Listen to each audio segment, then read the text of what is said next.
Bueno, muy bien. Listo.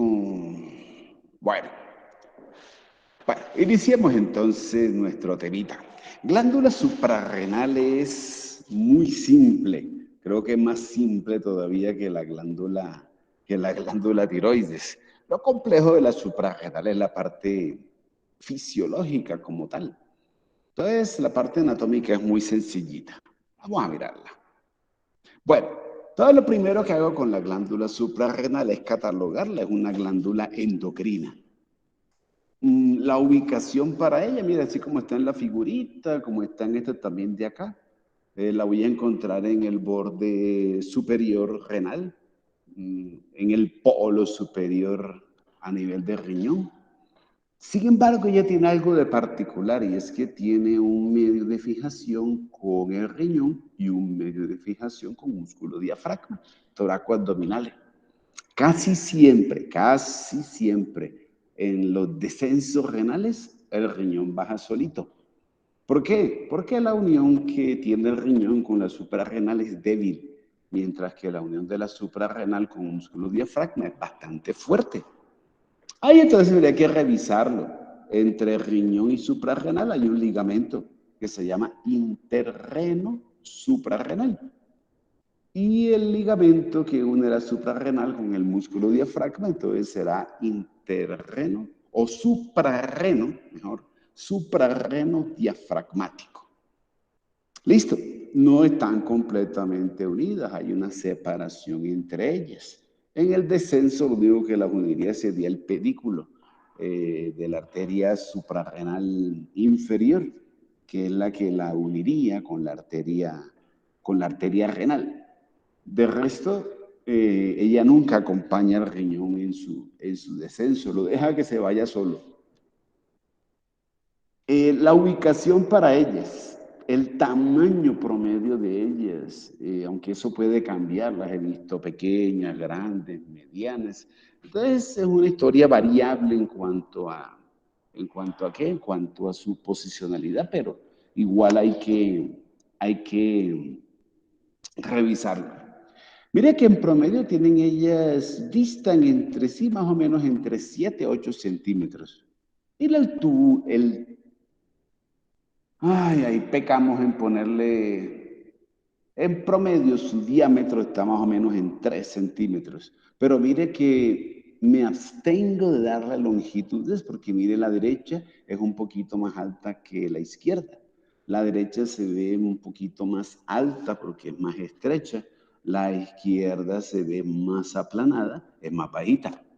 Pero bueno, no son factores que determinen su funcionalidad. Puede estar atrofiada por de pronto algunas alteraciones o enfermedades, pero ya clínicamente y también fisiológicamente se puede estimar eso. De resto, en cuanto al tamaño, funcionan bien.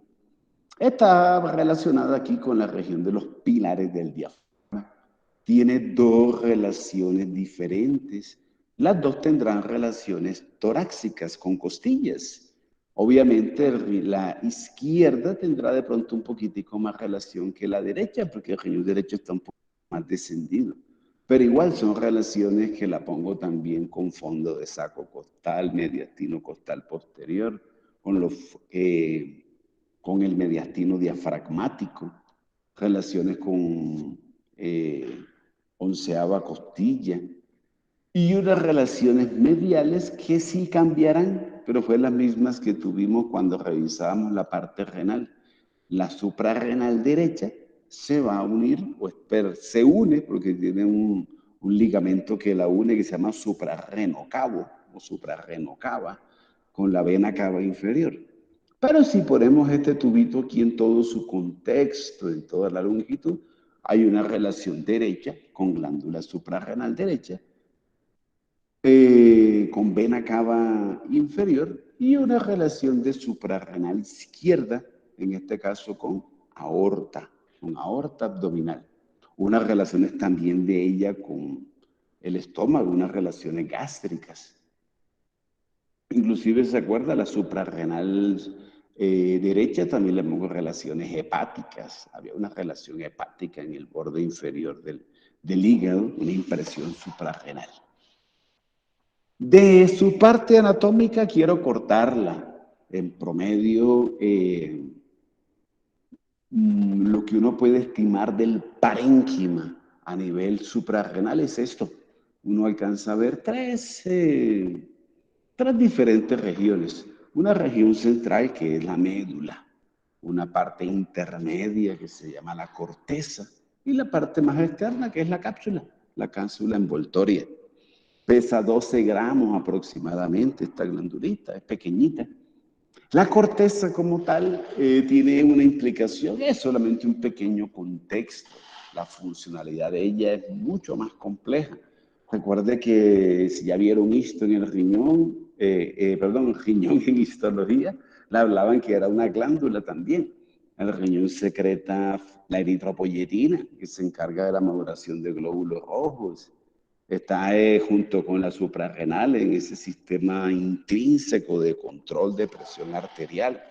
Lo van a ver el otro semestre, el sistema renina, angiotensina, aldosterona. Hay parte de la base también de los medicamentos que ayudan, facilitan a captar o no ese cambio angiotensinógeno 1 en 2. Bueno, toda una historia fisiológica en cuanto a la funcionalidad de la parte renal. Pero tenga en cuenta también a esta glándula suprarrenal. Catecolaminas, sobre todo la parte de la médula. Ya sabe que esos son hormonas simpático-dependientes, reactivan el sistema nervioso simpático. Y una parte de la corteza que está más ligada es al desarrollo sexual, llegada a la etapa de transición entre pubertad y adolescencia, empiezan ellas también con una secreción de andrógenos, corticoides, y todo eso hace que también tengan un protagonismo en la parte de desarrollo sexual, en esa etapa, en el cambio de pubertad a adolescencia. Le encuentro un hilio pequeñito. Este hilio, aunque no representa o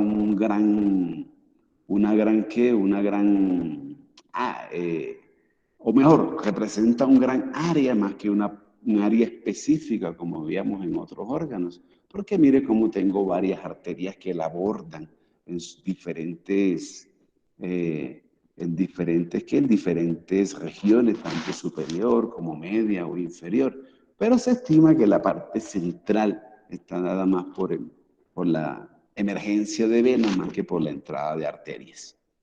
Pero bueno, en realidad no tiene mayor implicación de. ¿Qué hay que revisarle en ella, además de esa parte descriptiva que acabamos de hacer, de su posición, su tamaño, sus fijaciones, relaciones con órganos vecinos? Es la irrigación. Ya la tenemos casi lista porque la estuvimos trabajando hacía rato. Es más, ya está lista por no decirle más al respecto. Mírenlo, la imagencita de Moore es muy clara. Las suprarrenales tienen tres grandes arterias que la van abordando. Una suprarrenal que nace de la frénica inferior, la suprarrenal media que nace de la aorta y la suprarrenal inferior que nace de la arteria renal. No tiene tampoco mayor implicación el problemita ahí. El problema que yo quiero que tenga en cuenta es el drenaje venoso. Miremoslo aquí desde esta figurita que tengo acá. Espera un momentico, acá. Bueno, esta me sirve. El problema renal y el problema suprarrenal siempre radica en la posición que tienen los órganos versus cava inferior. El problema siempre va a ser lo perezoso que son las venas.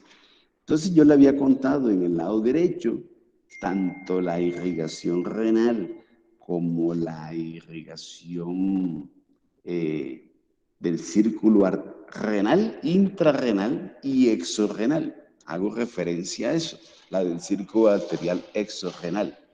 Y adicionalmente la irrigación de las suprarrenales en el lado derecho, digámosle que está balanceada. Yo sé que si tengo una arteria suprarrenal superior, me drena en cava inferior, o incluso también puede hacerlo en lo lógico, que tenga un ramo que la lleve indirectamente a cava, que es a través de la diafragmática inferior. Es lógico ese drenaje. Una suprarrenal media que debe drenar directamente en aorta, perdón, en vena cava inferior. Una suprarrenal inferior que drena en cava inferior, pero indirectamente a través de la vena renal izquierda, de la vena renal derecha.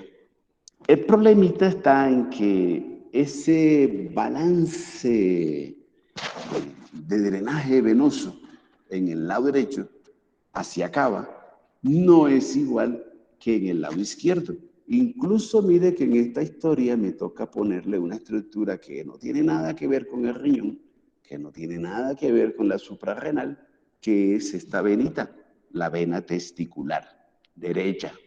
La vena testicular derecha u ovárica derecha, mire que drena en vena cava inferior.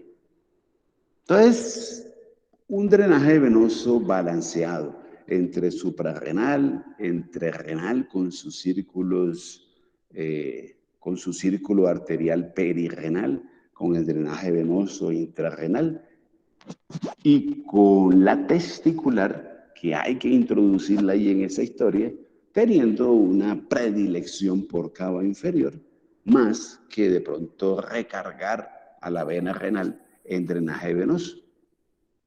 Eso en el lado derecho, inclusive en el Néter ni pintó el drenaje venoso derecho. No es simplemente por eso, no se le olvidó, sino que es muy homónimo, es satélite, es en reversa y es de una manera, por así decirlo, equilibrado. Mire lo que pasa en el lado izquierdo. En el lado izquierdo tengo un problemita, y es que las venas todas buscan un drenaje venoso en la vena renal izquierda. Y cuando digo todas, digo todas las venas suprarrenales. Obviamente todo el drenaje venoso renal izquierdo, el círculo exorrenal izquierdo e incluso, mire esta que viene por aquí, que es la vena testicular izquierda. Todas drenan en vena renal izquierda. Incluso, mire esta historia que le estoy mostrando aquí de Néter, hasta la diafragmática inferior, que ya sé que drena en cava inferior, se le antoja también drenar en vena renal izquierda. Eso se conoce con el nombre de tronco cápsulo diafragmático. Izquierdo, obviamente. Y el problemita quiero que lo mire desde esa gran turgencia, desde esa gran cantidad de sangre venosa que está abordando a la vena renal izquierda. La vez pasada también le conté que tenemos una opción, y una opción es que la vena renal izquierda tenga una manera de poder buscar un colector donde ella enviar esa cantidad de sangre venosa que le está llegando. Ya también lo vimos, ese tronquito renomiásico o de Tuffier-Leyers, ubicado ahí en la cara posterior de la vena renal izquierda, que se conecta con la vena lumbar ascendente izquierda. Entonces, tener ese concepto muy particular del drenaje venoso, tanto renal como suprarrenal, y esa implicación que tiene llevarlo hacia vena renal izquierda. En los casos femeninos, masculinos, puede haber compresión de vena renal izquierda. Cuando es retroaórtica, cuando pasa por detrás de la aorta. Mire, recuerde la pinza aórtico-mesentérica. Mire la vena renal izquierda pasando. Aunque uno cuando revisa duodeno, le dicen que el duodeno se pinza en la tercera porción por esta pincita aórtico-mesentérica. Pero además, colóquele vena renal izquierda. Y además tenga en cuenta que a mí, por lo menos Humberto, me dicen vena renal izquierda, de una vez pienso en riñón izquierdo, círculo venoso exorrenal, pienso en glándula suprarrenal, pienso en diafragma torácico abdominales y pienso en gónada, femenino o masculina, sea testículo u ovario, porque sé que cualquier falla que haya a nivel de drenaje venoso en vena renal izquierda por compresiones, tumores de la región retroperitoneal o por cambios en la posición de la vena renal izquierda, que son muchísimos, hay mucha variabilidad en este drenaje venoso renal, puede impactar a los órganos que tomen como una opción drenar en vena renal izquierda. No tienen más. Ahí del lado izquierdo es la única. Deberían tomarse el trabajo de pronto de pasar hacia el lado derecho, pero no lo hacen. Esto casi siempre está en sus pacienticos. Ténganlo en cuenta, por favor. Y listo, no más. Usted ha escuchado del varicocele. En los hombres tenemos un plexo venoso pampiniforme. El varicocele tiene una explicación anatómica desde esta vena testicular izquierda, un drenaje que se hace en contra de la gravedad y una sangre que llega a un tubito que es la vena renal izquierda, que aunque es voluminoso, está sobrecargada con sangre venosa. De ahí la explicación. No es que la gónada izquierda sea más de malas que la derecha, o que el paciente sea más de malas Juan que Antonio. No, es que hay una condición anatómica que explica el porqué de esa patología. Esa que le acabo de contar. Y listo. La parte linfática renal es igualita que en la suprarrenal. Vamos a mirarla y la recordamos. Mire que la literatura me muestra dos pedículos. Un pedículo de ganglios linfáticos que se encuentran aquí. Uno me dicen que es suprapedicular. Ah, pues mire la relación que hay entre vena renal, que es la más anterior, arteria renal, que es posterior. Entonces, si le hablan de un pedículo linfático o unos ganglios linfáticos suprapediculares, pues son los que van cabalgando por arteria renal. Y cuando lea que hay unos ganglios linfáticos infrapediculares, pues son los que van anexos y cabalgando por la vena renal. Tanto derecha como izquierda. Sí. Yo pequeñamente que podría ampliar un poquito la imagen. Ampliarla un poquitico, vamos a mirar a ver y la aumentamos un poquito. Ahí. ¿Cómo se ve? ¿Mejor? Sí, muchas gracias. Mire, listo. Mire, la venita es anterior y está hacia abajo, mientras que la arteria está detrás de la vena, pero está un poquitico más arriba. Entonces, por eso le hablan de esas dos corrientes linfáticas, la suprapedicular por la arteria y la infrapedicular, la que va por la vena. Ahí la única diferencia en linfa, bueno, diferencia y no, pero como todo tiene un abordaje también semiológico, la linfa del lado izquierdo, pues seguramente se irá hacia los preláteros retroaórticos. Esa es una vía linfática que toma los ganglios mesentéricos superiores, después se van a los celíacos y toma cisterna del quilo. No tiene problema, el mismo ejercicio que hemos hecho. En el lado derecho, toda esta corriente linfática pues abordará a los cabos, a los preláteros retrocabos. Pero igual, la corriente linfática cava, la que va anexa a la cava inferior, también tiene que buscar o mesentéricos superiores o los celíacos y termina en cisterna del quilo. No tiene mayor inconveniente. Todo se va hacia cisterna del quilo de Pequet. Y esta historia que le cuento es tanto renal como suprarrenal. Es la misma para las dos. Y listo, eso es glándula suprarrenal. Mire que es muy sencillita, no tiene mayor inconveniente. Bueno, cambiemos de imagen. ¿Qué nos sigue entonces la revisión que tenemos que hacer? Ya abordamos riñón y su glándula suprarrenal, pero me queda este amiguito que está aquí, este tubito, un tubito de 30 a 35 centímetros de longitud, más largo en el lado izquierdo porque el riñón izquierdo está más hacia arriba, más corto en el lado derecho porque el riñón derecho está más descendido, por obvias razones. La diferencia en longitud de ellos va a ser más o menos entre 1 a 2 centímetros de largo. más o menos, que es también la distancia de descenso que tiene el riñón derecho versus el izquierdo. De los ureteres, como tubito, pues recuerda que es un tubo muscular. El ureter es una historia que inicia a nivel de la unión pielo-ureteral, a nivel del E1. El estrechamiento de la pelvis renal da origen al ureter. El ureter es un órgano retroperitoneal, profundo en el abdomen. Está tapizado por el peritoneo parietal posterior. Y la parte anatómica que yo le cuento del ureter, aunque va a ser para usted más sencillo en clínica, es humanización.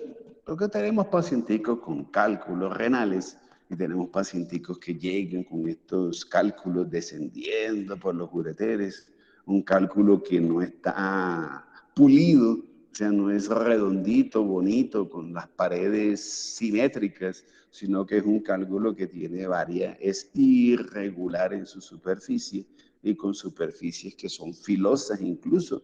Entonces rasga el ureter y eso duele, de verdad duele. A mí no me ha dado, no quiero que me dé, pero duele.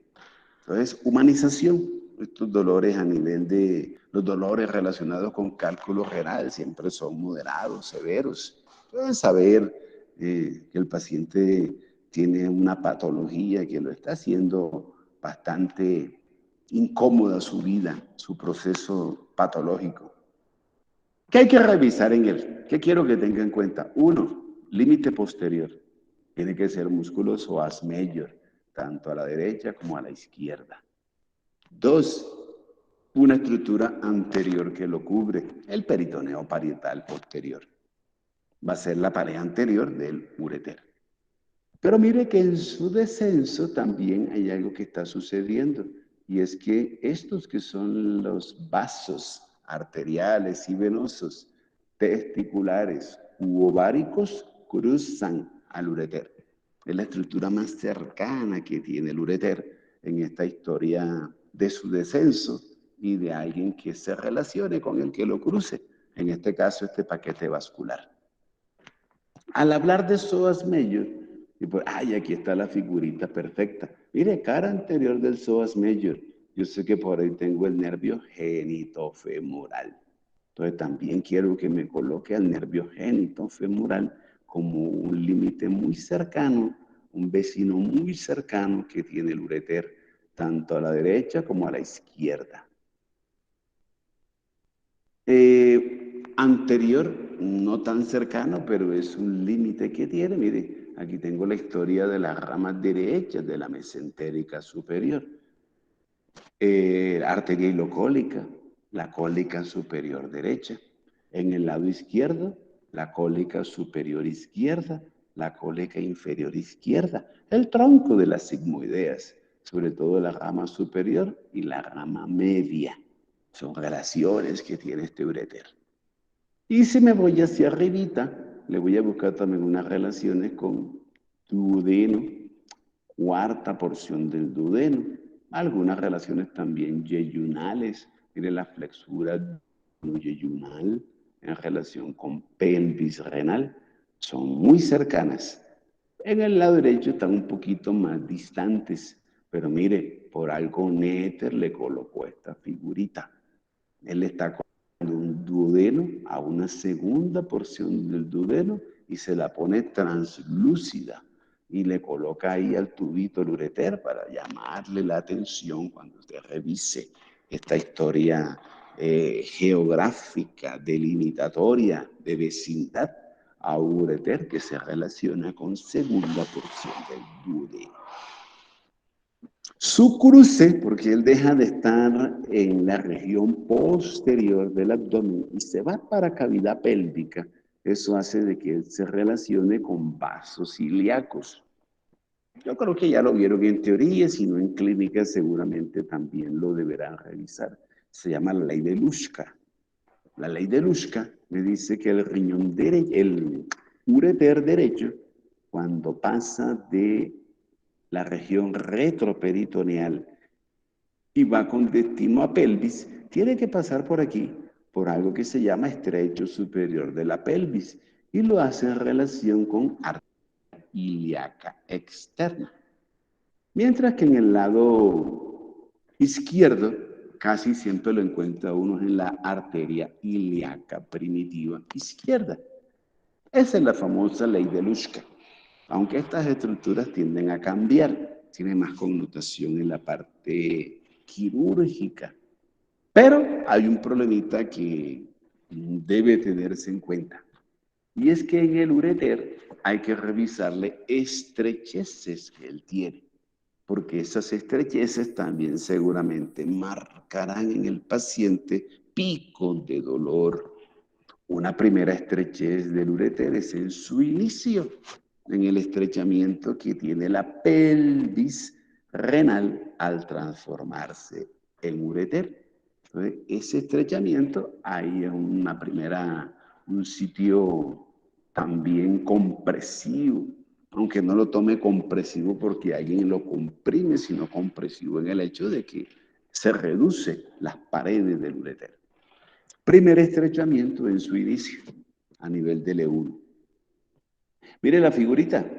Todo esto que está aquí es el estrecho superior de la pelvis. Y mírelo, ahí me están diciendo que sí, es posterior, la vejiga urinaria es anterior, voy bajando. Entonces seguramente, mire, ahí se ve como un doblez. Algunos lo consideran, otros no. Pero téngalo en cuenta, este doblez que hace el ureter para el cambio de direccionalidad en pasar de pared posterior del abdomen hacia cavidad pélvica y tener que cabalgar sobre el estrecho superior de la pelvis y sobre ilíaca externa o ilíaca primitiva, hace de que ahí también tengamos un posible sitio compresivo, estrechamiento del ureter. Y el otro es el ureter ya cuando perfora la vejiga urinaria. La vejiga es una pared muscular gruesa, como lo vamos a ver ahorita, el músculo detrusor de la vejiga. Y si usted me perfora una pared muscular o me perfora un balón o una pelota de caucho, pues lo más lógico que yo entiendo es que esas paredes tienen que ejercer presión sobre esa estructura que está pasando a través de ella. Bueno, lo mismo pasa con el ureter. Al perforar al músculo detrusor de la vejiga urinaria, pues obviamente las fibras del detrusor tienen que asegurarlo. Y eso lo va a ver también en la parte patológica. Hay reflujos que se dan desde vejiga urinaria a través de ureter, incluso desde un punto de vista embrionario por esta mala función que puede haber del detrusor sobre el ureter. Tiene que haber un control de que una orina pase, pero una orina que no se devuelva. Bueno, eso lo quiero, es necesario, es lógico en la historia anatómica de las relaciones de un ureter con una vejiga. Pero también tengo un problemita y es que ahí también es un sitio compresivo. Eso se llama la unión ureterovesical. Son los tres sitios principales que hay en cuanto a la parte compresiva. Algunos le dirán solamente L1, otros no mencionan el estrecho superior de la pelvis y todos le mencionan la unión ureterovesical. Entonces, téngalo en cuenta. Listo, no hay más que contarle el ureter. Su calibre, 6 a 8 milímetros, su mucosa, que lo habían visto, urotelio. Las fibras musculares serán circulares externas y unas longitudinales internas. Cambia en cuanto a lo que traíamos de la constitución de vísceras, está es al revés. Y con respecto a este jovencito, quiero revisarle su irrigación. Por eso tengo esta figurita aquí. A ver si esta de acá. No me gusta. Miremos esta. Irrigación del ureter. Entonces, mire, las primeras, ya se le había contado, una arteria uretérica superior que nace de la arteria renal. Tengo otras ramitas uretéricas que nacen de la testicular o de la ovárica, tanto derecha como izquierda. Este cruce que hace sobre el ureter los vasos gonadales, testiculares u ováricos, ahí aprovecho y ¡tum! Le doy irrigación a este jovencito. En el lado derecho podemos encontrar ramas uretéricas que nazcan de la arteria ilíaca primitiva derecha. Y en el lado izquierdo, recuerde que tengo ramos uretéricos que nacen directamente de aorta abdominal. Y de ahí nos pasamos a vejiga urinaria. La vejiga urinaria como baloncito está completamente, tiene vasos sanguíneos dispersos en todas sus paredes. Las arterias que abordan a la vejiga dan muchos ramos que engloban, que abrazan a la vejiga. Entonces ya somos maduros en esta vista y en esta lógica anatómica. Si yo perforo un órgano y ese órgano que yo estoy perforando tiene una irrigación, muy seguramente parte de la irrigación de ese órgano me beneficia a mí. Todo el mismo contexto, usted va a encontrar que ramos vesicales superiores y vesicales inferiores, que aunque van para vejiga urinaria, contribuyen a la irrigación del ureter. Es lógico pensar eso. Y solamente para sexo femenino encuentro ramos uretéricos que nacen de la arteria uterina. La uterina da ramos uretéricos. Y listo, esa es la irrigación. Mire que es muy bien irrigado. Pero el contexto que también quiero que tenga muy presente es que por cada pared arterial que le acabo de contar va una ramita nerviosa. Entonces mire cómo el plexo solar, a través de las ramas que cabalgan por las paredes arteriales, le da irrigación a este jovencito. No solamente quiero que piense en la arteria, sino que piense que en cada arteria va una fibra nerviosa. Eso lo hace una estructura exquisitamente inervada. Y tengo una historia de plexo solar para este ureter Profe, que es retroperitoneal. Señor. siempre por todas las arterias, en cuanto a la parte abdominal o pélvica, Bien, siempre va a transitar el solar y el nombre dependiendo de la vena o la bien. rama por donde pase. Sí, siempre, siempre. Una historia que siempre va a estar. Recuerde que en cavidad pélvica lo único que cambia es que le añado otros estímulos, además de los nervios que van cabalgando por las paredes arteriales, que es plejo hipogástrico inferior. Y ahí de una vez lo invito para que mire esta figurita que está aquí. Si no está convencido de lo ricamente inervado del ureter, mire lo que está sucediendo aquí abajito. El ureter pélvico, el ureter sacroiliaco, que se le llama al ureter que va dentro de cavidad pélvica. Mire cómo es abrazado por fibras de plejo hipogástrico inferior. Y justamente coincidiendo con la unión ureterovesical. Por eso es tan doloroso cuando este cálculo pasa del ureter a la vejiga urinaria. Entonces, plejo hipogástrico inferior, ramos directos, plejo hipogástrico inferior, ramos ureterales, termina la historia que le cuento de inervación para él. Entonces ya sabrá por qué el paciente le duele y tiene esa sensación de partirse como en cuatro. Siente que literalmente lo están partiendo en varios pedacitos. Ya me devuelvo para algo que no le conté. Bueno, con respecto a ureter. Ve que me devuelvo de una vez porque si no se me olvida. Me faltó algo de la glándula suprarrenal. Me mata el docente de fisiología el otro semestre. Mírelo. Me devuelvo a suprarrenal para contarle algo. Pero es muy sencillito. Yo sé que ya lo vieron, ya lo revisaron.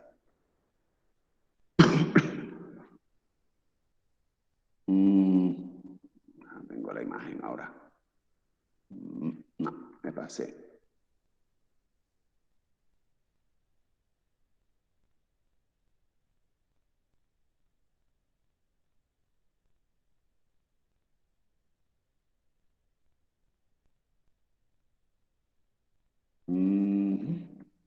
Ah, esta es la que estaba buscando. Mira esta figurita, una figurita que tiene éter, es muy específica para esta historia suprarrenal. En teoría, y siguiendo con el principio de que por cada arteria va un ramito nervioso en las paredes, la glándula suprarrenal debo revisarle 4 grandes nervios que se encargan de su funcionalidad. Uno, el que va cabalgando por la arteria suprarrenal superior. Entonces seguramente será un plexo nervioso suprarrenodiafragmático. Cuando usted lea en cualquier libro de anatomía, le hablen de suprarrenal y le hablen de un plexo nervioso suprarreno diafragmático, le está diciendo que son las fibras nerviosas que nacen del plexo solar, que cabalgan por la arteria frénica inferior y que pasan a la glándula suprarrenal a través de la suprarrenal superior. El otro plexo tiene que ser suprarreno aórtico. Entonces son las ramas de plexo solar que van cabalgando por la arteria suprarrenal media. Y el otro nervio, el otro plexo que quiero revisar es el suprarreno renal. El suprarreno renal, lo mismo. Hay un plexo solar que manda fibras por la arteria renal y por la arteria renal nacen fibras que cabalgan por la suprarrenal inferior, por la arteria. Entonces, 3 grandes nervios que derivan de la historia de nervios que van cabalgando por paredes arteriales y que nacen de plexo solar. Listo, eso no tiene problema.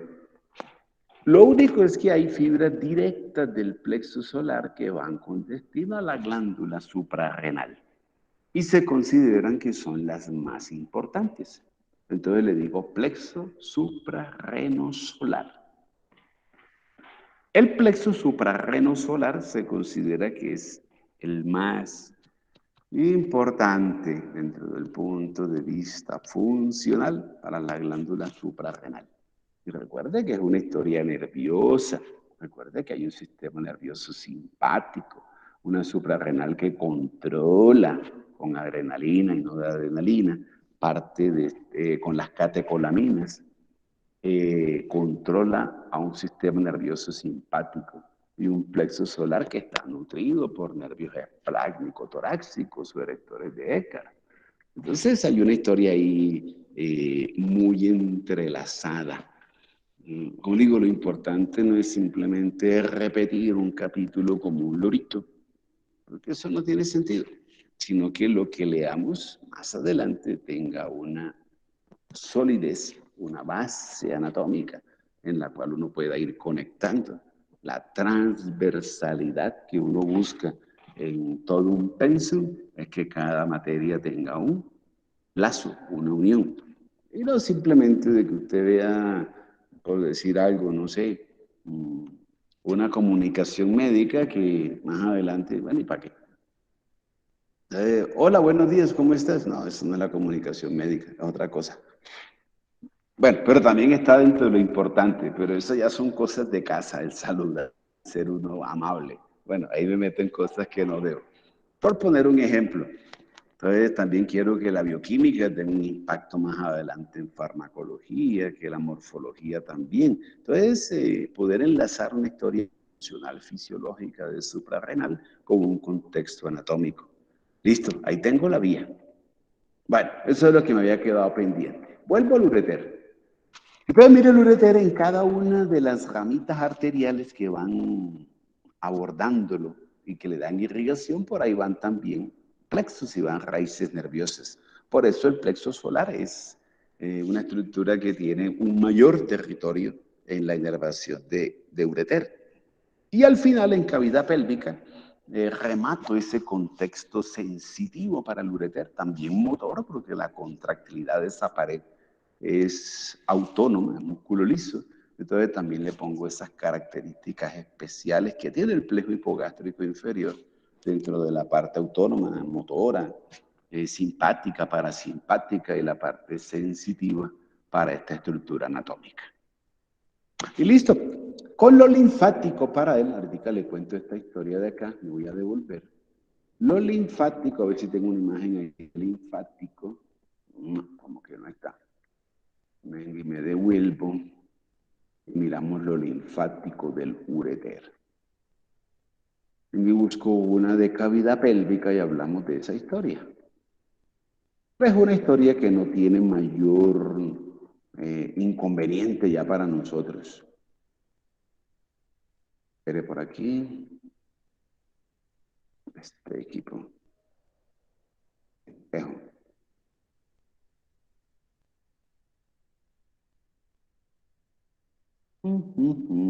Ay, creo que hasta que me pasé.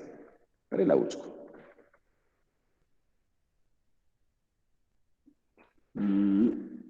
Riñones, glándula. Esta es la glándula suprarrenal, me servía.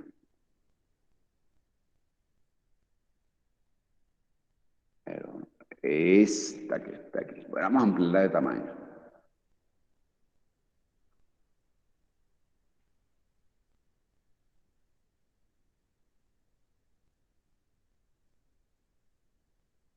Mire, aquí está mi ureter. Pero entonces quiero que tenga algo en cuenta. Él tiene doble localización.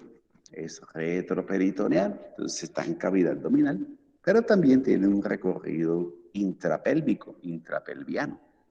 Entonces, seguramente la linfa tiene que estar repartida de dos maneras. Parte de la historia linfática del ureter tiene que estar en los mismos linfáticos de cavidad pélvica, los mismos que mirábamos en recto y en conducto anal. Entonces, los presacros, los del promontorio, los ilíacos. Una probabilidad también que alteraciones que tenga el ureter puede hacer que también los inguinales se puedan infartar. Pero sé que también toda esta linfa que aborda el ureter o que drena la parte de ureter hacia el lado derecho tendráis que irse hacia la corriente. Miren, ahí está, en la corriente cava, preláteros, retrocavos. Y en el lado derecho, en el lado izquierdo, perdón, el ureter izquierdo, su linfa, pues la debe verter a los preláteros o retroaórticos. Solamente tener en cuenta que aunque todo termine en cisterna del kilo, recuerde que procesos infecciosos o cancerígenos, metastásicos, alteraciones que puedan suceder en el ureter, así como se pueden infartar los supraclaviculares o de Virchow en base de cuello, tiene una historia también de ganglios linfáticos inguinales que pueden en su defecto también ser protagonistas de esta historia linfática por la doble posición que tiene el ureter. Listo, eso es lo linfático para él. Y le cambio por aquí y hablemos del último temita de esta historia para salirnos de cavidad abdominal. Ureter sacroiliaco. El ureter, cuando aborda la vejiga urinaria, lo va a hacer en la cara posterior de la vejiga. Sin embargo, no me interesa mucho en cuanto a la parte masculina. Me interesa más la parte femenina, por obvias razones. Hay un ureter que está en cavidad pélvica, un útero que es cavidad pélvica, un conducto vaginal que está en cavidad pélvica y un ureter que antes de llegar a la vejiga urinaria tiene que relacionarse con útero y con conducto vaginal. Entonces, este pequeño ureter, digo pequeño porque son 3 a 5 centímetros del recorrido que hace a nivel sacroiliaco, tiene un pequeño problemita. Vamos a mirarlo. Entonces, mire, aquí estoy viendo un útero. Estoy mirando la cavidad pélvica y los órganos pélvicos desde arriba. Esto es una vista superior. Aquí está el útero. Esto tiene que ser el conducto vaginal. Aquí está recto. Trompas de falopio, aquí tengo el ovario, este es el ligamento redondo del útero, ese que le sirve de medio de fijación y de orientación al útero. En el útero tengo un problemita, pero en realidad no es tanto el problema. Aquí le busco una figurita. El útero como órgano, recuerde que a él lo vimos como una estructura en la parte descriptiva del peritoneo que estaba siendo tapizado por el peritoneo parietal inferior.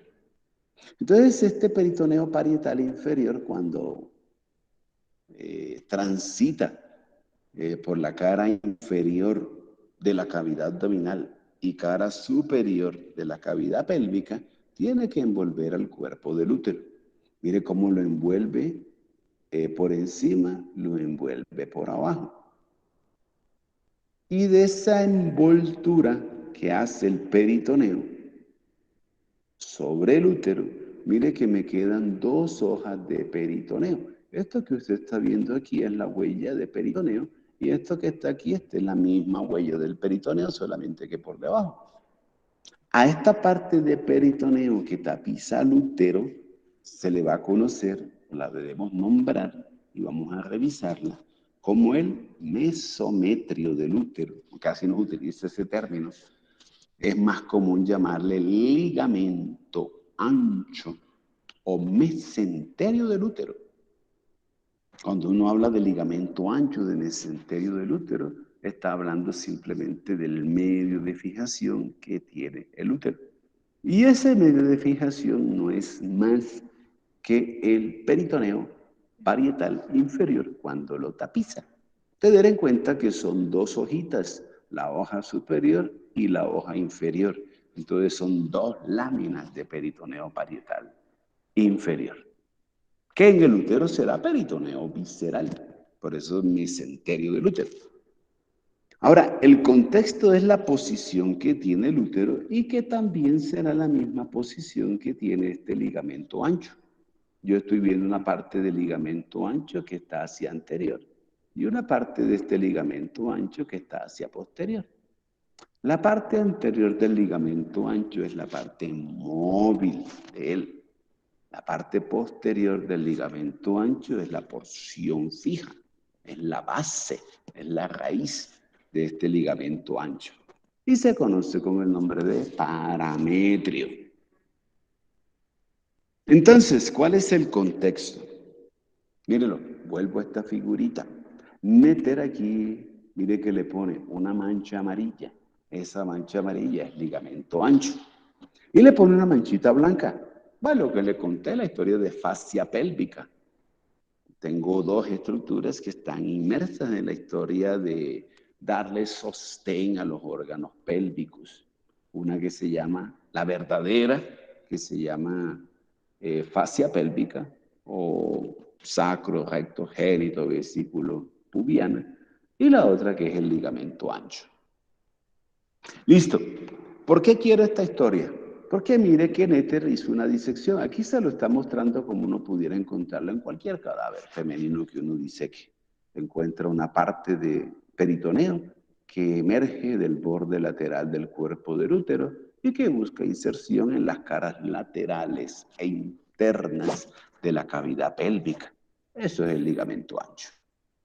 Esto que le estoy contando aquí, esto es la parte móvil del ligamento ancho.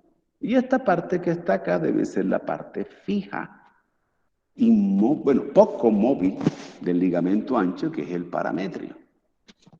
Sin embargo, Netter aquí lo que hizo fue disecarme ese ligamento ancho. Él me está diciendo que entre la fascia pélvica y el ligamento ancho, en una historia de ramas de arteria ilíaca interna, y encuentro a un ureter que está relacionándose muy estrechamente con los vasos ilíacos y con ramas de ilíaca interna. El ureter sacroiliaco femenino hay que dividirlo en 3 grandes regiones. La primera es una región posterior y lateral. Le voy a decir el ureter retroligamentoso. Este ureter retroligamentoso es la parte del ureter que está relacionada con la región o las paredes laterales de la cavidad pélvica. Por eso también le dicen la porción parietal del ureter. Y simplemente la entiendo como está la figurita, el cruce que hace por los vasos ilíacos. Pero mire que también encuentro estas ramitas de ilíaca interna. Esta que está aquí es la vesical superior. Esta que está aquí es la arteria obturatriz. Esta que está aquí es la arteria uterina. Y esta que viene por aquí es la arteria vaginal larga. Entonces miren cómo una estrechación, estos vasos les sirven de colchón, les sirven de asiento para que el ureter descanse sobre ellos. Y algo muy, a veces sucede cuando hacen la histerectomía. Mire que aquí tengo otro tubito, pero este tubito es ligamentario, es un tubito fibroso, es un medio de fijación que tiene el útero con el sacro. Le digo ligamento útero-sacro. Y muchas veces en la parte quirúrgica, en vez de cortar ligamento útero-sacro, ¡pum!, cortan el ureter. Sobre todo cuando le dicen corte medial A. Y a mí se me olvida la primera clase de los términos de referencia y relación, que medial es cerca, línea media, y que lateral es lejos de línea media. Y uno corta en vez de lo medial, lo lateral. Entonces, errores quirúrgicos que miren, comienza desde lo más sencillo. La primera, los términos de orientación, medial, lateral, proximal, distal. Listo. La segunda parte de este ureter es el ureter infraligamentoso. El ureter infraligamentoso se caracteriza porque se encuentra en la mitad de esta distancia entre el borde interno de la pared lateral de la cavidad pélvica y el borde lateral del riñón, del útero, del cuerpo uterino. Ahí simplemente me llama la atención, es algo, la relación que están teniendo el ureter con dos arterias específicamente. Miren, aquí también se alcanza a ver, esta que está aquí es la arteria uterina y esta que está aquí es la arteria vaginal larga. Entonces se forma una pinza vascular. No una pinza que llegue a comprimir al ureter. Pero recuerde que hay una parte quirúrgica a tener en cuenta, sobre todo cuando hay histerectomía, cuando hay necesidad de intervenir al útero, sea parcial o radicalmente en su eliminación, o una parte quirúrgica también en conducto vaginal. Entonces, esas relaciones hay que tenerlas en cuenta. Y la última parte del ureter es cuando él ya perfora a la vejiga urinaria. Entonces se le llama la porción preligamentosa o yuxta, al lado de la vejiga. Entonces, al lado de la vejiga urinaria. Ahí, perforando. Son esas tres porcioncitas que no se le olviden, que tiene gran importancia en la parte de obstetricia. Después el doctor Uribe se las pregunta por allá, entonces para que usted no tenga ya mayor inconveniente ni problema, se acuerde de esas relaciones. Bueno, no más con respecto a la historia de ureter. Ya estaban los linfáticos, ahí estaba la figurita, ya la contamos. Listo, no problema. Salgamos de esta historia de ureter, vámonos para la vejiga urinaria.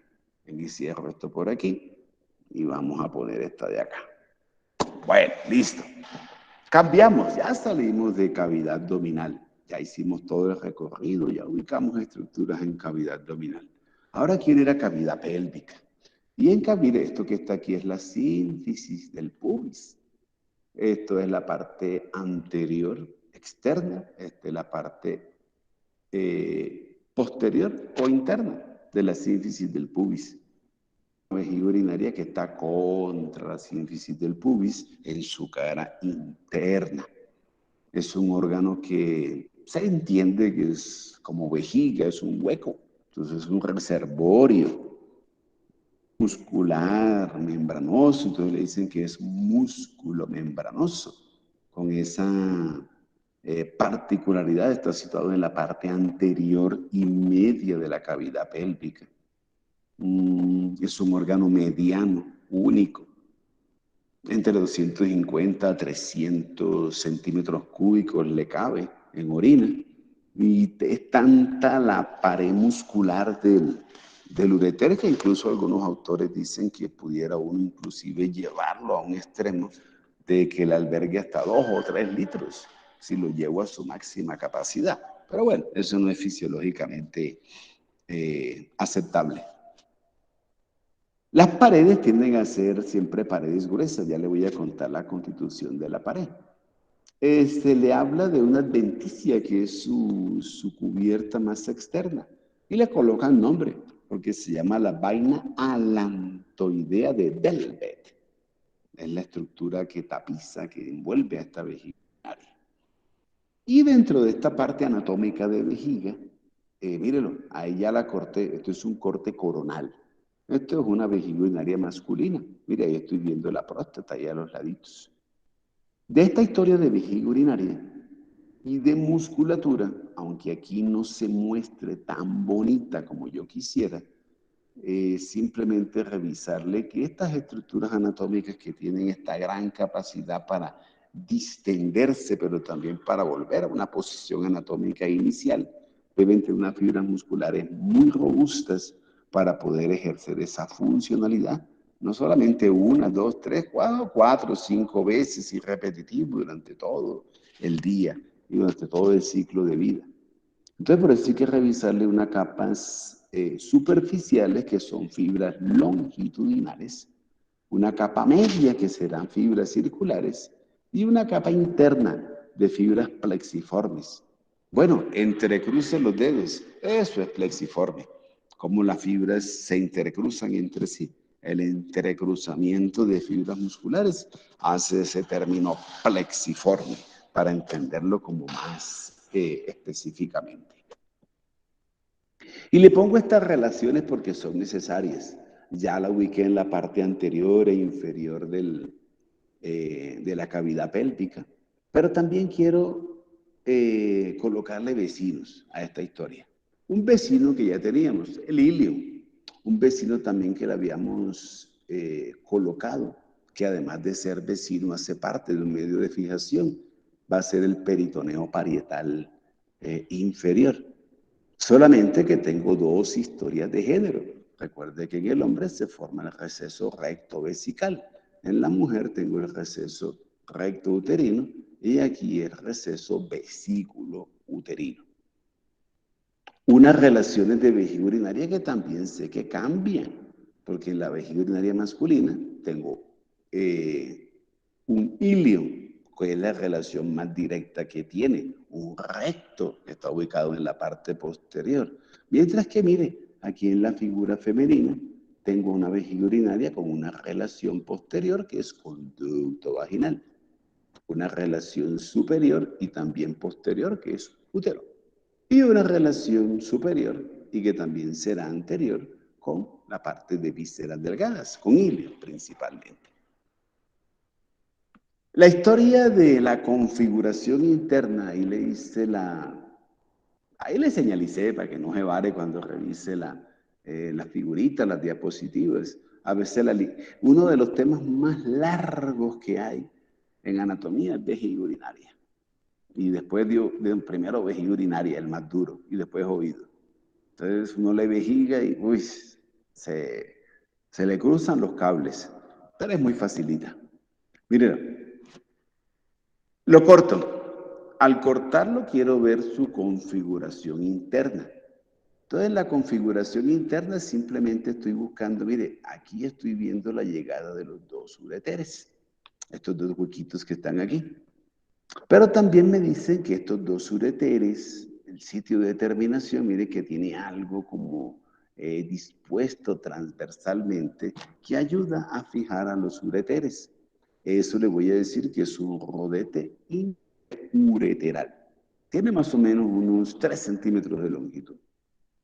Y mire que esta historia, miren, aquí también la estoy viendo, porque aquí, aunque Néter trata de mostrárselo, de pronto no es tan, no entendible, sino como tan perceptible la orientación que tiene esta región. Miren aquí, o sea, estoy hablando de una región que es oblicua, una parte posterior de la vejiga urinaria que tiene una oblicuidad de posterior hacia anterior, o de posterior hacia inferior, pero también hacia anterior y de arriba hacia abajo. Esta proyección que estoy viendo aquí, esta parte central que se deriva de esta región, es como un estrechamiento que va teniendo esta pared de la vejiga urinaria. Y ese simplemente como región anatómica, como sufre un estrechamiento, pues le voy a decir que es el cuello vesical. Y el cuello vesical me lleva simple y llanamente a formar o a darle forma o a participar en una historia ahora de un conducto excretor de orina que se ubica en la cara inferior de la cavidad pélvica, que va a ser la uretra. Eso es lo que encuentro en esta historia que está aquí. Pero miren que tiene una forma geográfica, una forma geométrica, un triángulo. Entonces, por eso se le conoce como el trígono vesical, también conocido como delito.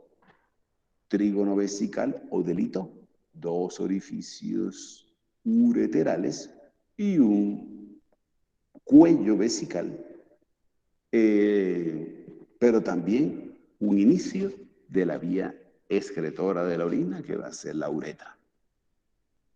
Y listo, eso es lo importante ahí en cuanto al relieve anatómico. Sin embargo, mire que la historia sigue. Pues como bolsa, como huequito, o sea que tengo que buscarle una parte que es el cuerpo. Tengo que buscarle también una parte más dilatada, que va a ser el fondo. Y también en esta parte del trígono vesical, uno encuentra, o por lo menos puedo darme cuenta, puedo percibir en la imagen que es una estructura que no es aplanada, sino que es levantada. Ese levantamiento que sufre el trígono vesical, sobre todo cuando se dirige a la parte inferior hacia esta región del cuello, se conoce con el nombre de la úvula. Usted leerá o mirará o revisará citoscopias. En una citoscopia uno revisa la parte morfológica interna de la vejiga urinaria, para que usted no se pierda cuando revise esta vejiga urinaria. En los medios de fijación no hay problema. Mire, voy a empezar por género. Si tengo una vejiga urinaria masculina, un medio de fijación que tiene debe ser el peritoneo parietal inferior. ¿Sí? Pasa por encima de la vejiga urinaria y ahí le sirve como medio de fijación. Sin embargo, también voy a encontrar ligamentos que la unen con la cara interna de la sínfisis del pubis. Entonces le voy a decir ligamentos pubovesicales. Mire que debajo de la vejiga tengo próstata. Entonces voy a tener también unos ligamentos que van a ser puboprostáticos. Y si uno revisa esta vejiga urinaria, va a encontrar algo que está aquí. Lo que ustedes vieron en embrio como el uraco, en vida prenatal, pero que en vida postnatal se llama un ligamento umbilical medio. Bueno, este ligamento umbilical medio o uraco le sirve de medio de fijación a esta vejiga urinaria. Recuerden lo que hablábamos cuando el peritoneo transita aquí por la transición entre el peritoneo que tapiza el recto y el que tapiza la vejiga. Este receso recto vesical se caracteriza porque parte de ese peritoneo se transforma o contribuye en una pared fibrosa que me separa al recto de vejiga urinaria. Entonces le digo tabique recto vesical.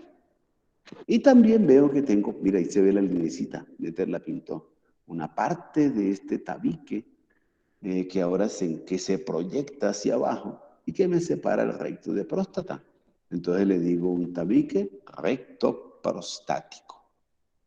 Hace tiempo no se utiliza ese término, pero para los que vayan a ser urólogos, seguramente hablarán de una aponeurosis prostatoperitoneal de Don Villiers.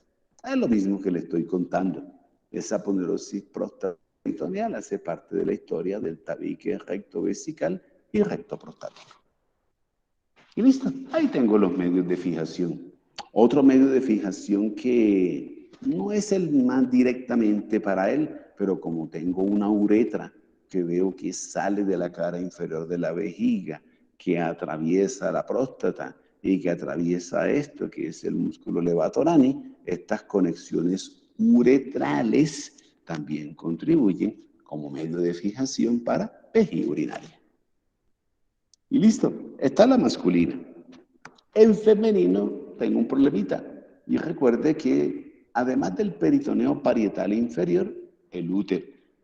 O sea, ahí quiera o no, el útero descansa sobre vejiga urinaria y en cierta manera pues le sirve de medio de fijación a esta historia de vejiga urinaria femenina. Obviamente debajo de la vejiga urinaria femenina, próstata como tal, como órgano, como el de nosotros, no existe. Pero sí hay un órgano homólogo a la próstata, que lo vamos a ver más adelante, que se encuentra anexo en esta vía genital femenina. Y tampoco voy a pelear en ese concepto. El que alguno de pronto diga o no que exista o no próstata femenina, bueno, lo dejo a consideración. Ya revisé tema también, lo discutí con un docente de la Universidad del Valle en un congreso de morfología, y él sí que ha investigado sobre próstata femenina. Tanto que él le coloca una incidencia alta, así como en la masculina de cánceres, así igual en la femenina. Después le cuento la ubicación de ella y la funcionalidad que sé que tiene. Lo último para vejiga urinaria, y siendo también una historia que va a ser compartida, es fascia pélvica. La fascia pélvica, recuerden, en hombres es más sencilla que en mujeres. En hombres simplemente es una fascia pélvica que ure y que permite la relación entre recto con vejiga urinaria. La parte del músculo levatorán, aunque sirve de sostén, también se toma como medio de fijación.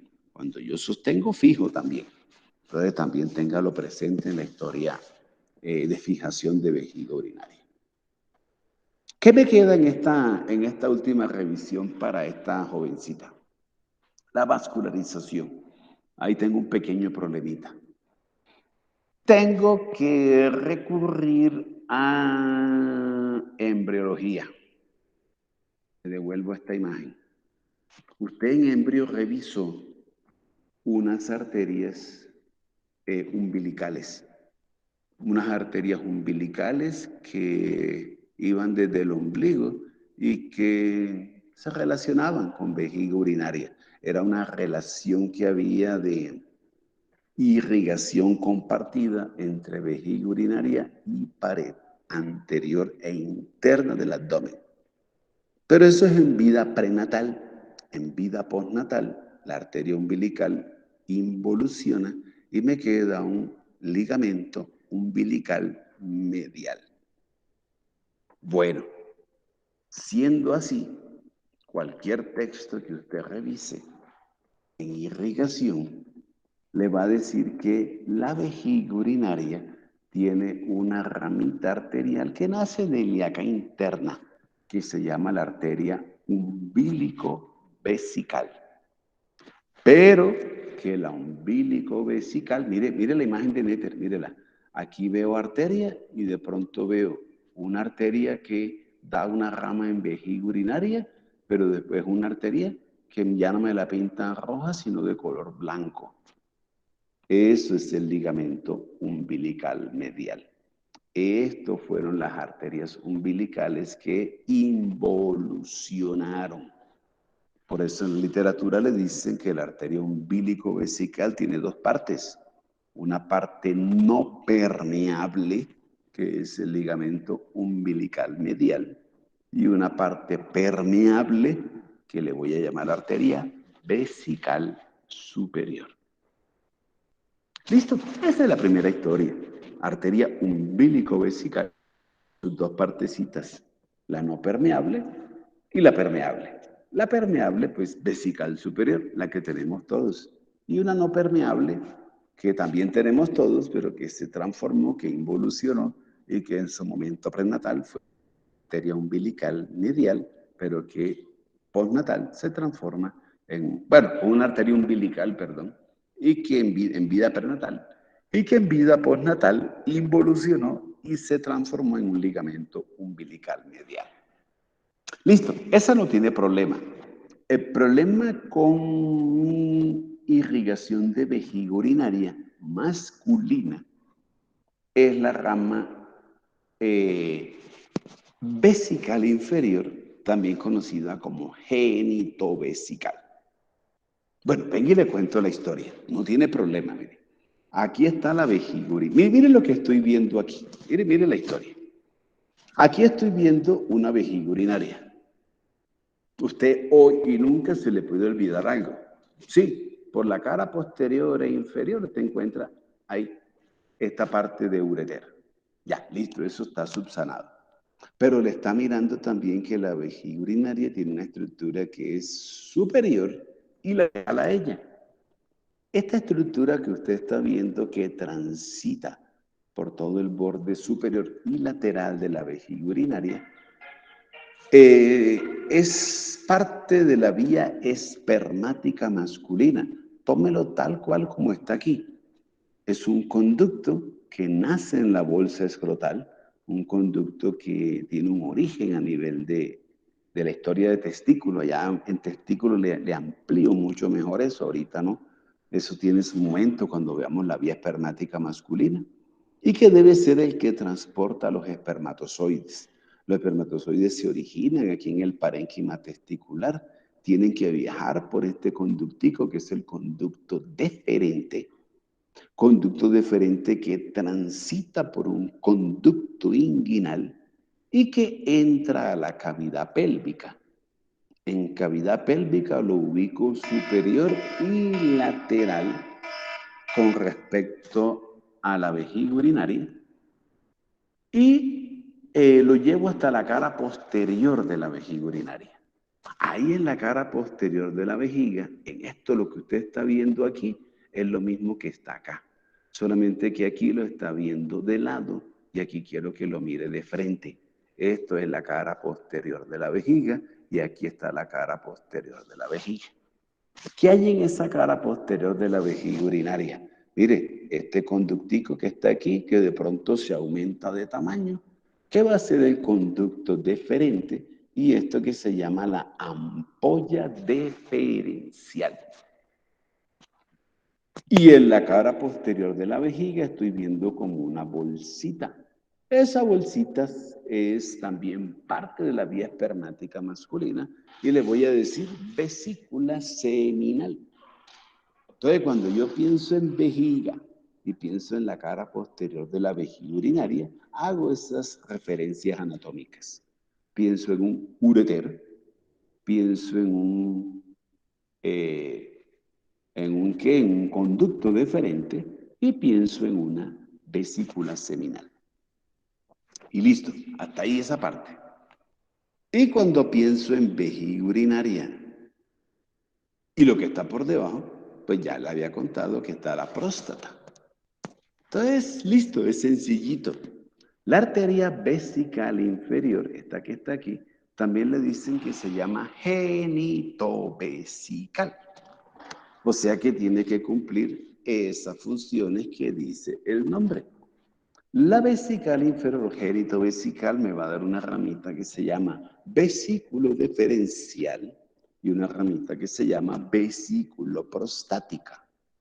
La rama vesículo deferencial tiene que ir para vesícula seminal y conducto deferente, mientras que la rama vesículo prostática tiene que ser una rama que contribuya a la irrigación de vejiga urinaria y también de próstata. Y listo. Ese es el único concepto extraño que hay ahí. Esa es la irrigación de vejiga urinaria masculina. Miremos a ver qué pasa en lo femenino. En lo femenino también tengo, mire, la misma historia, mire, aquí está. Tengo una arteria umbilicoval. La umbilico-vesical tiene la parte permeable, que será vesical superior, y la parte no permeable, que en vida prenatal fue una arteria umbilical, y que en vida postnatal es el ligamento umbilical. Igualito, no cambia. Y aquí tengo a la arteria vesical inferior, que también le voy a decir genitovesical. En este caso es un poco más sencilla, porque tiene que dar la rama que va para vejiga urinaria, pero también veo una ramita que está transitando por aquí, por el conducto vaginal, y que también le da irrigación al conducto vaginal. Entonces, la historia genitovesical femenina es por una rama que va a conducto vaginal y una rama que va a vejiga urinaria. Y listo. Ahí están las diferencias anatómicas en la parte arterial. La parte venosa es un poquito más compleja, pero también no me voy a complicar la vida. En hombres se llama preprostático. En mujeres se llama retropúbico o retropubiano de Santorini. Es un plexo venoso que se ubica entre la cara anterior de la próstata y la sínfisis del pubis. Miren, ahí lo estoy mirando. Ahí, ese que está ahí. En hombres, ese plexo venoso se ubica lateralmente con respecto a la próstata. Entonces, por eso también van a hablar de un plexo venoso que va a ser lateroprostático. Seguramente también habrán parte de esta historia masculina que también será vesículo prostático. Miren que la vía venosa va de adelante hacia atrás. Entonces, retropúbico o retropubiano o prevesical, ahí, en esa ubicación. Lateroprostático, lateral a la próstata. Sigo hacia atrás, pues vesícula seminal con vejiga urinaria. Por eso el término de vesículo prostático, con relación también con vejiga urinaria. Y toda esta sangre venosa tiene que irse homónima y satélite y va con destino a vena ilíaca interna. Recuerde, yo no le dije, le empecé a hablar de vesical superior e inferior, pero ya hace mucho rato que vimos a la arteria ilíaca interna y le conté que era la reina de la cavidad pélvica. Entonces, como es una historia homónima, todo el contexto de plexos venosos que se formen en cavidad pélvica y que relacionen con la cara anterior, inferior o posterior de vejiga urinaria, toda la sangre venosa se va hacia vena o vesical superior o vena vesical inferior o génito vesical y todo termina en vena ilíaca interna. Ese es el drenaje venoso en masculino. ¿Qué cambia en femenino? Bueno, sigo teniendo lo mismo. Uno que le puedo decir retropúbico o retropubiano, uno que le digo también prevesical, o también le puedo decir de Santorini. Solamente que acá lo único que estoy viendo en esta parte femenina, o que se ve aquí mejor en esta figurita de acá, es que sí, así como el plejo venoso, o veo como el plexo venoso tiene un recorrido que va de anterior hacia posterior. Entonces, por eso también le hablan de un plexo venoso que se ubica lateral a la vejiga urinaria, pero lateral con respecto a la historia de útero y también lateral con respecto a la historia de conducto vaginal. Miren la relación estrechita que hay entre ellos. Entonces le van a hablar de plexo vesículo uterino, unos que van a ser vesículo vaginales. Es toda la red venosa que lleva ese recorrido lateral de anterior hacia posterior, ubicándose en vejiga urinaria, cara lateral del útero y del conducto vaginal, y al final termina igual, una vena vesical superior y una vesical inferior que terminan en vena ilíaca interna. Ese es el drenaje venoso, es muy sencillito. Al final todo se va para cava. También me quedo sin historia. Esta historia usted ya la conoce. Cuando hablamos de vejiga urinaria, plexo hipogástrico inferior. Ramos directos, ramos vesicales que nacen de plejo hipogástrico inferior. Pero recuerda que también tengo una contribución de plexo solar por las paredes, las fibras nerviosas que cabalgan por las paredes arteriales, en este caso de la arteria ilíaca interna y por todas las ramas de ilíaca interna. La inervación para la vejiga le llega por esos dos principales contingentes nerviosos. Uno, por vía paredes arteriales y dos, por plexo hipogástrico inferior. Más importante, plexo hipogástrico inferior. Y con la historia linfática, se la voy a contar ahorita, a recordársela porque ya se la conté. En el resto de charla que hagamos de cavidad pélvica, vamos a decir que es la misma, porque si no eso se vuelve cansón como en abdomen. Todos los órganos pélvicos que vamos a ver, incluyendo reproductor masculino y femenino externo, e incluye miembro inferior, recuerden que tengo una historia que se llama ganglios linfáticos inguinales, profundos y superficiales. Aunque estando en cavidad pélvica, lo más lógico es que la linfa se vaya por los presacros, por los del promontorio o por los ilíacos y que tome, situarse aquí a nivel de promontorio, toma una vía prelátero-retroaórtica o prelátero-retrocava. Todo termina en cisterna del kilo. Pero recuerde que también todos los órganos pélvicos, mire ahí Néter cómo se lo está mostrando, porque hay conexiones entre la vía linfática intrapélvica, la vía linfática genital externa y la vía linfática de miembro inferior, que está compartida por los inguinales. Un cáncer de vejiga urinaria, así como puedo encontrar todos estos linfáticos infartados, abdominales, torácicos e inclusive los supraclaviculares o de Virchow izquierdos, también pueden estar los inguinales infartados. Entonces, téngalo también en cuenta para que sospeche, siempre tenga esa visión, siempre tenga esa malicia cuando tenga un infartado. Listo, esta es la parte de vejiga urinaria. Ahora, ¿qué hay también que revisar aquí en esta historia? Bueno, ya lo que es la vía espermática masculina. Ya le conté parte de la historia. Una historia es externa, que miraremos en genitales externos, y otra historia interna, que es la que le quiero contar. Un conducto deferente que transporta los espermatozoides. Hay una historia importante aquí. Y mire, cara posterior de la vejiga urinaria. Ahí tengo al conducto deferente, a la ampolla del deferente y a la vesícula seminal. Y lo que Néter me cuenta es que hay derechos e izquierdos. Son bilaterales. Pero que de la unión de, por lo menos lo que él me está mostrando ahí es que el conducto deferente se une con el conducto de la vesícula seminal. Y de la unión de ellos dos se forma un conductico que se llama el conducto eyaculador. Del conducto deferente, bueno, es un conductico, tiene paredes musculares, como ligeramente aplanado. Me dicen que en la parte terminal, mira aquí se ve como muy liso, pero cuando llega a la parte posterior empieza a volverse como en ondas, como tortuoso, empieza a volverse así como en zigzag. Eso lo hace que termine en esto que se llama la ampolla del deferente. Ya le conté la ubicación con vejiga urinaria.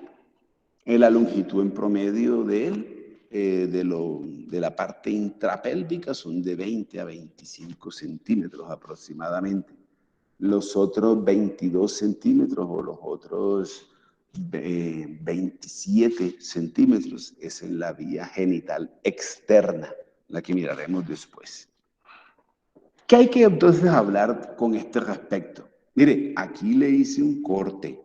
Aquí le corté vejiga urinaria, aquí le corté sínfisis del pubis, aquí corté próstata. Esto hace parte del levatorani y aquí también corté parte de la base o raíz del pene. Quiero situarme aquí en esta historia posterior. Mire lo que le acabo de contar. Yo le dije que de la unión de un conducto deferente y del conducto de la vesícula seminal se forma un conducto eyaculador. Mire espere que esta notificación de aquí. Mire esto. Dentro de la próstata, mire que la próstata tiene una glándula, tiene más o menos 4 centímetros de longitud, tiene 2 lóbulos laterales y un lóbulo medio. Entonces, mire cómo los conductos eyaculadores están atravesando la próstata. Mire cómo la uretra atraviesa la próstata. Por eso los pacienticos que usted tenga y la uretra atraviesa las partes medias de la próstata. Los conductos eyaculadores terminan dentro de la uretra. Yo puedo entender con esta historia que para nosotros la misma vía excretora de orina es la misma vía excretora de espermatozoides. Por eso cuando uno ve un pene en erección, empieza la parte eréctil del pene, pero ya cuando está bien eréctil, uno comienza a ver que a través de la puntica del pene, del glande, empieza a emerger un líquido como viscoso. Esos líquidos viscosos que vamos a hablar después, ya tuvieron que haberlo visto también en embrio. Es una parte de alcalinización de uretra. La orina tiene un pH ácido. Un pH que seguramente para los espermatozoides resulta nocivo. Entonces hago esa lubricación previa de... Bueno, pero eso viene despuesito. Solamente quería contarle algo. La uretra transporta orina. Los conductos eyaculadores terminan en uretra. Conductos eyaculadores dentro de próstata. Uretra dentro de próstata. Eso es una uretra prostática. Por eso cuando hay alteraciones en próstata, obviamente hay un endurecimiento del parénquima glandular, por eso se comprime uretra y el pacientico, más allá de los 40, que le llega a su consulta con que tengo ganas de orinar, pero voy a orinar y por más fuerza que hago me salen goticas, entonces enseguida piensen que vamos a mirarle esa próstata. Las alteraciones a nivel de próstata tienen esa primera sintomatología en esa pérdida en la fuerza del chorro. Dicen textualmente algunos textos, esa pérdida en la fuerza de micción de la salida de orina. Es un indicador clásico de que la próstata está siendo alterada o está alterada. Recuerde que los cambios que hay en tejido glandular es dureza, lo primero que uno encuentra. Y esta figurita también me sirve para algo, y es que aunque hay marcadores moleculares para definir lo que es los cambios que hayan a nivel de uretra, nada reemplaza el tacto.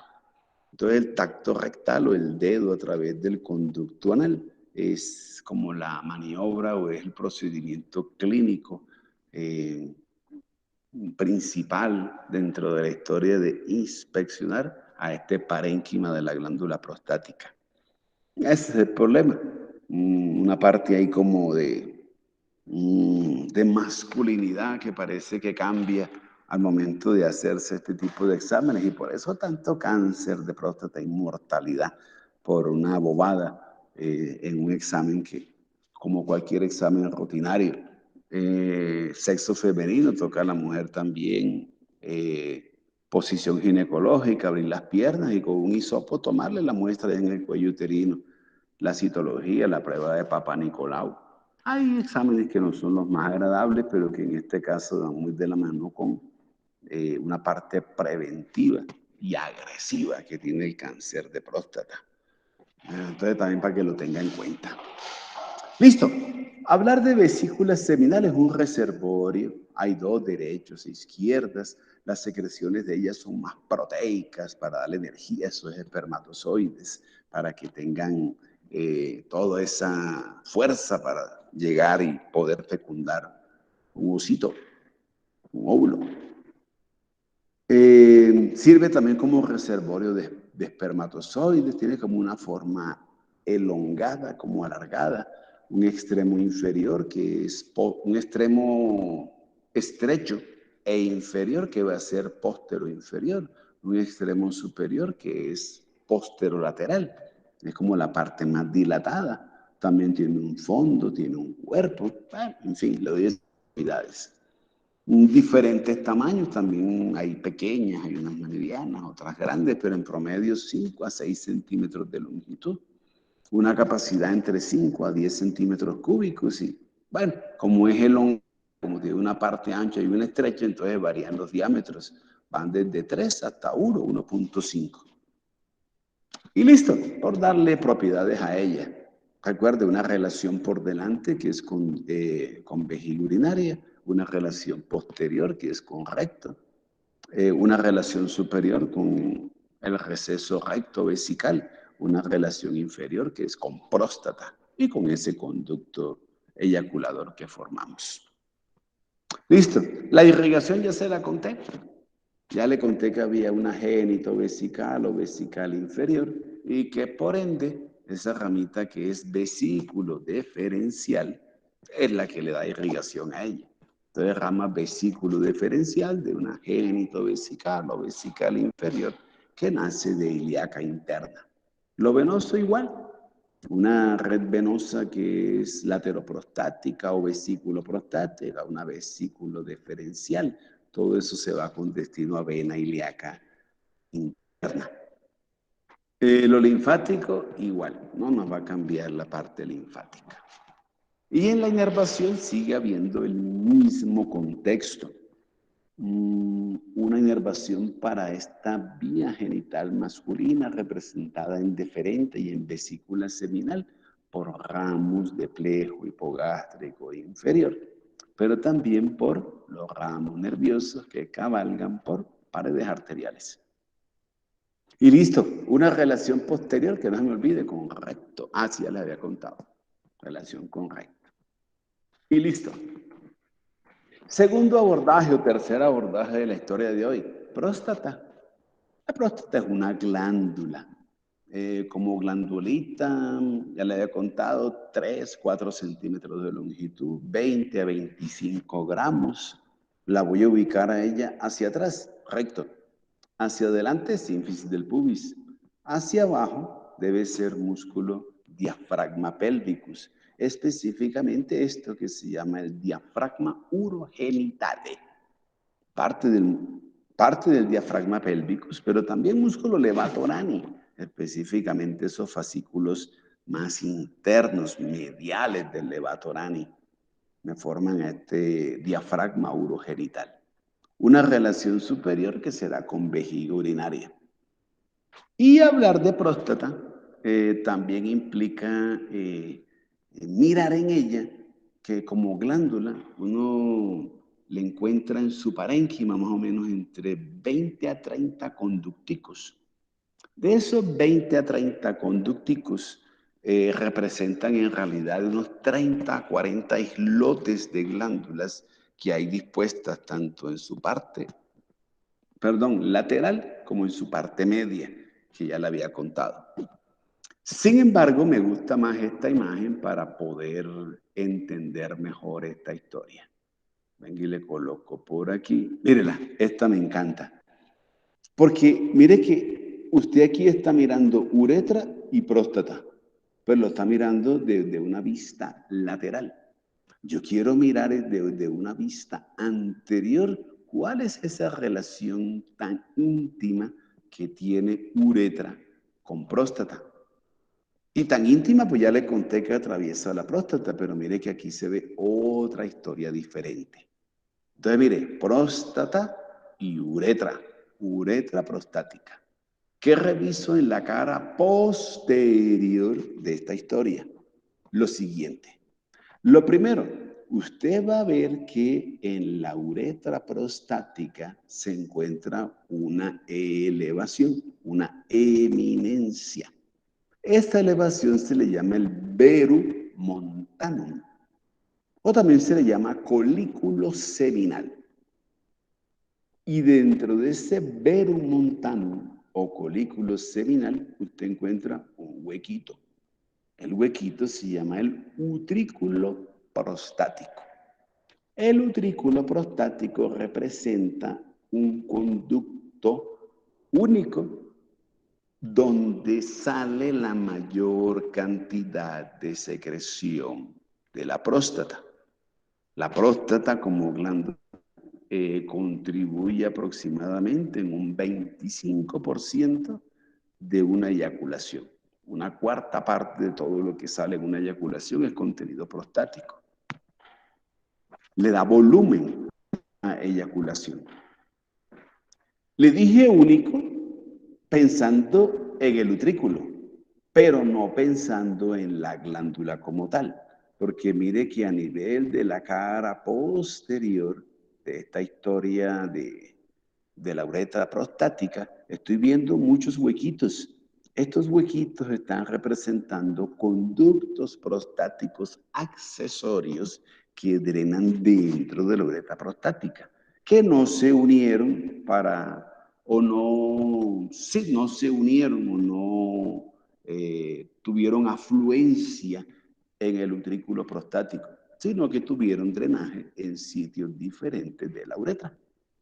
Eso simplemente se conoce como al área anatómica, como es una dilatación, se le dice seno prostático. Y dentro del seno prostático y en la parte central del seno prostático, entonces reviso la historia del verum montanum. Y a los lados del verum montanum o en las partes laterales del seno prostático, estoy viendo los huequitos accesorios donde drenan, o los huequitos donde drenan los conductos accesorios de estas glándulas prostáticas, son de 30 a 40. Entonces, quedan algunos conductos sin formar un conducto único. Y listo, mire, debajo del utrículo encuentro dos huequitos. El utrículo, el verum montanum, perdón, o colículo seminal, tiene que ser esta barriguita que se ve aquí. Mire que aquí Néter le pone como una elevacioncita. Es esta misma que está acá. Y mire cómo los conductos eyaculadores desembocan debajo del colículo seminal. Mire, aquí tengo el colículo seminal, aquí está el utrículo prostático y debajo estoy viendo la llegada de los dos conductos eyaculadores. Función del verum montanum. Es un órgano eréctil. Entonces, como tiene un contenido, tiene esa particularidad de aumentarse de tamaño, mire que si yo me aumento de tamaño, me voy hacia adelante. Parte de la historia de un cierre de uretra para evitar que los espermatozoides suban y se vayan hacia vejiga urinaria, es complementado también por un cierre a nivel de uretra prostática. Aquí cuando le digo cierre de uretra, estoy hablando de bueno, ahorita le cuento las partes de la uretra. Esta primera parte de la uretra se llama la uretra del cuello vesical, porque está a nivel de cuello donde se origina la uretra. Esta otra historia es la uretra prostática.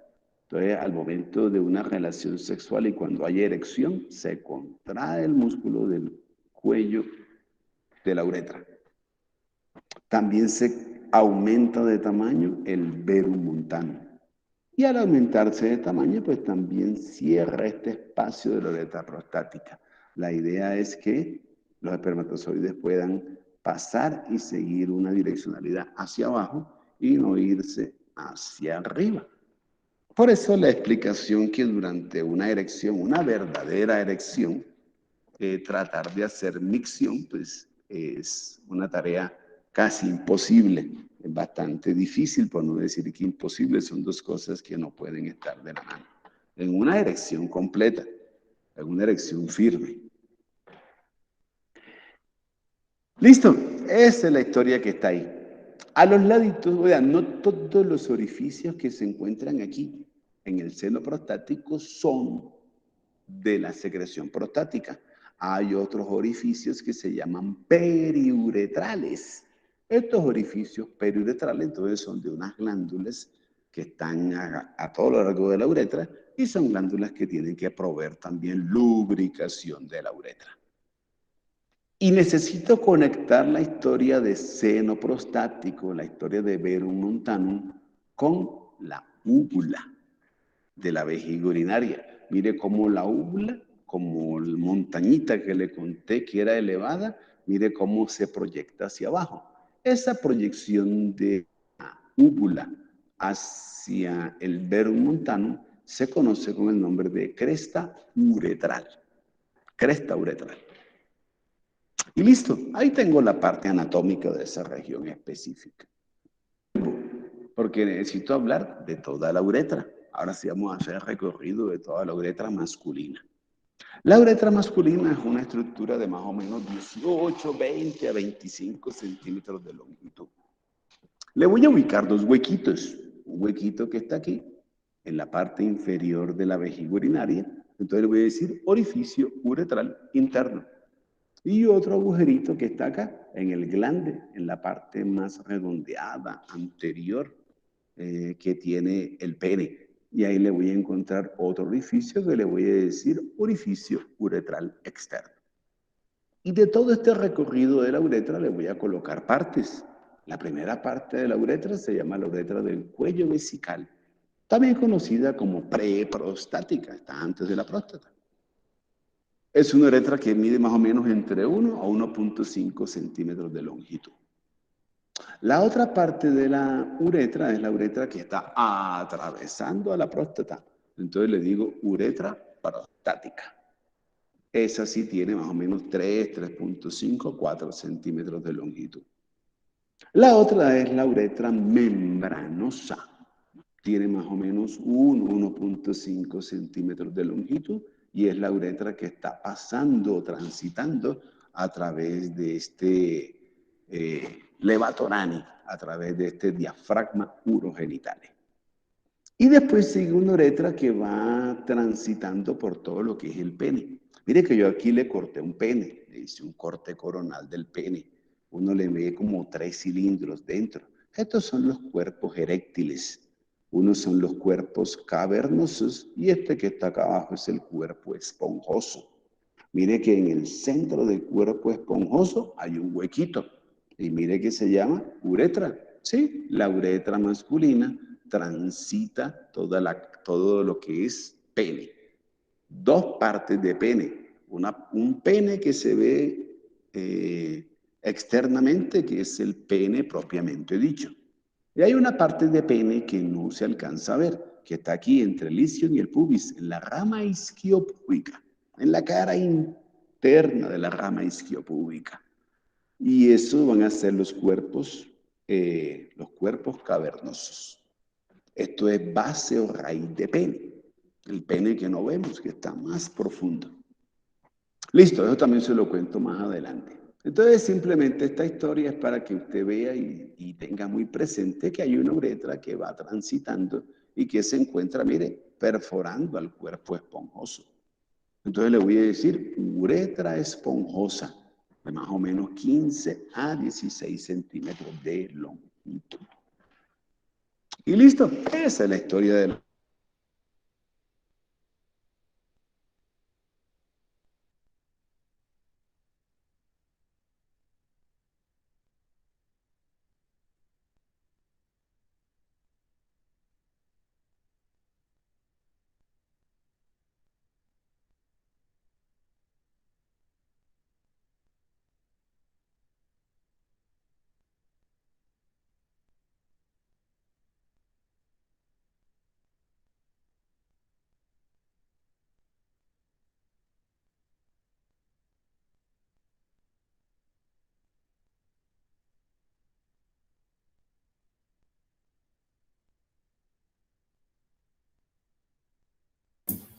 Profe, no sé si está hablando, pero no se le escucha.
Oigan, yo voy a dejar de grabar esta vaina.